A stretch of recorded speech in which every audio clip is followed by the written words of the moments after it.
Hey DIers, struggling with your jigsaw not cutting straight? You're not alone. Let's dive into some common reasons and quick fixes to get those cuts back on track. First off, blade quality matters.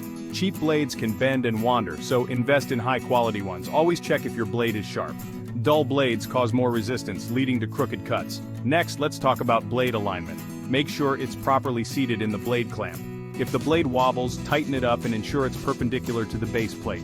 Now the speed setting. Too fast or too slow can mess with your control. Adjust the speed according to the material you're cutting. Slow down for dense wood and speed up for softer materials. Another tip, let the saw do the work. Forcing the blade through the material can cause it to deflect. Apply gentle, steady pressure and keep the base plate flat on the surface. Consider your work surface too. Secure your material to prevent movement. A wobbly piece can throw off your accuracy. Lastly, practice makes perfect. If you're new to jigsaws, start with simple straight cuts to get a feel for the tool. So there you have it. Check your blade quality, alignment, speed, pressure, and work surface. Follow these tips, and you'll be slicing straight lines like a pro in no time. Happy cutting!